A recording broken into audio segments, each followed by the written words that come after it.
জীবনে যদি আপনি বন্ধু লাভ করতে চান তাহলে আপনাকে অনেকগুলো কাজ করতে হবে।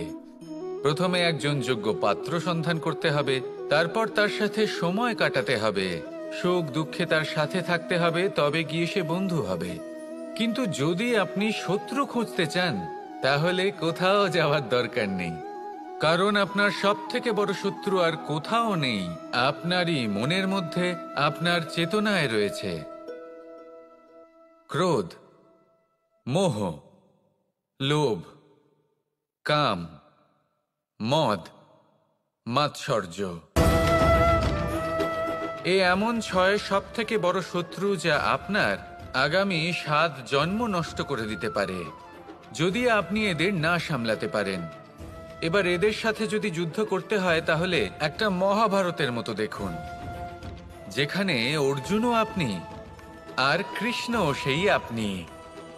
কারণ এই যুদ্ধ আর অন্য কারোর সাথে নয়, বরং নিজের সাথে। এগুলো অন্তর মনের যুদ্ধ, আর এটা জয় করা যেতে পারে নিয়ন্ত্রণ এবং অনবরত চেষ্টার দ্বারা। তাই এটাই করুন, এই 6 শত্রুকে পরাজিত করুন এবং আমার সাথে ভালোবেসে বলুন, রাধা রাধা।